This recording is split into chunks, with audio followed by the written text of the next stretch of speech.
right. You know what it is? You know who it is. We're back. I'm in my brand new apartment. Moved for the third time in the last 2 years. Still in Florida, but it's a new apartment. Today's video, I'm on an island and I can only bring one piece of equipment. What do you think I'm choosing? Let's check it out. I'm stuck on an island. I can only bring one piece of equipment. That piece of equipment is the kettlebell. Specifically a 53-pound kettlebell. There's a lot of ways I could have gone with this. Obviously, you could do barbells. The assault bike's a good one. Dumbbells, plates, bands. There's a lot of things that we could go here. But to keep it simple, to keep it, under control, right, and not going too far outside the box and going crazy with the equipment, because there are some pieces of equipment now that probably would cover all your bases. But just looking at the kettlebell in general, to me, it's the most versatile piece of equipment that we can have, right? When we look at fitness, and I've talked about this a bunch of times in terms of either, doing the movements or programming or things like that, there's a couple main things that we want to cover, and those are the basic movement patterns. So pressing, hinging, pulling, squatting, single leg, core work, those are the things that we want to cover within a week, right? If I was stranded on an island and I only had one piece of equipment, the kettlebell allows me to do all of that and more, which I'm going to go over. And this is why I went with a kettlebell instead of a dumbbell or a barbell or something like that. So one, the barbell, right?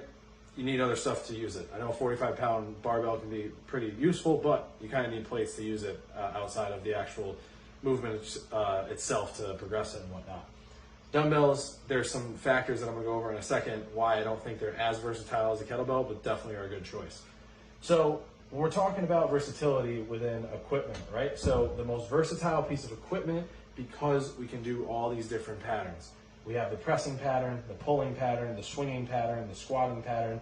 But on top of that, we have throwing, flipping, throwing it upside down in terms of stability for the shoulder.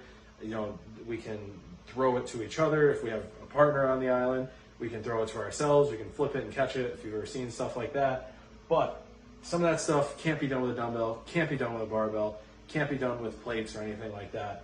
So when we're looking at a piece of equipment that can kind of give us everything in one, right?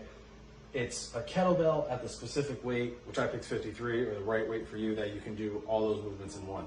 And as I said, with the kettlebell, there's so many different training tools that we can use, and we can make it harder because of the odd shape of a kettlebell, right? We can flip it up for bottoms up presses. We can hold it up overhead and do single arm overhead squats. We can, like I said, swing it. We can throw it. We can twist and do all our core movements with it. So for me, the kettlebell is going to be the single piece of equipment that I would choose if I was stuck on an island. I'd love to hear your thoughts here on the equipment that you would choose, because there's definitely a bunch out there. Let me know if I left anything out. And we'll see you guys next week. Peace.